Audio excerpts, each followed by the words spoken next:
निमगावरून आलो, पण नेहमीप्रमाणे मी या मांडणीकरता हजर असतो 45 वर्षापासून.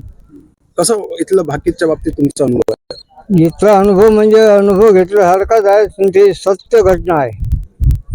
ती मला शाळा सोडल्यानंतर फारसा अनुभव नव्हता. एका म्हाताऱ्या व्यक्तीकडून भाकिताबद्दल सांगितल्या गेल्यावर त्याचा पडताळा आल्यावर मी इथं यायला लागलो आणि इथं कुठलाच पैशाचा काही व्यवहार नसल्यामुळे इथली श्रद्धा आणि सगळी ते सत्व टिकून आहे.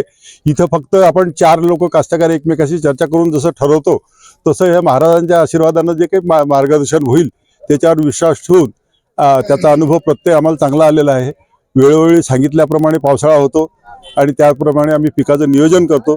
यावर्षीच्या याच्यात जो सुरुवातीच्या पहिल्या महिन्यात पाऊस कमी सांगितलेला आहे, त्याच्यामुळे काही भारी जमिनीमध्ये पेरणीची घाई न करणं हा एक चांगला उपाय आहे. आणि जिथं ज्या ज्या भागात चांगली ओल होईल तिथं पेरणी जूनमध्ये करायला हरकत नाही. आणि जिथे राहिलेल्या भागामध्ये जुलैमध्ये सार्वत्रिक पाऊस सांगितला आहे, त्याच्यामुळे जुलैमधली पेरणी आमच्याकडे भारी जमिनीत होईल असा आमचा एक आता सध्याचा अंदाज आहे. आणि नंतरच्या काळात सोयाबीनच्या किंवा तिळाच्या पीक वेळेला जास्त पावसाचं प्रमाण सांगितल्यामुळे त्या पिकाचा बचाव करणं, ते वेळोवेळी त्याचं नियोजन करणं हे आमचं ठरलेलं आहे.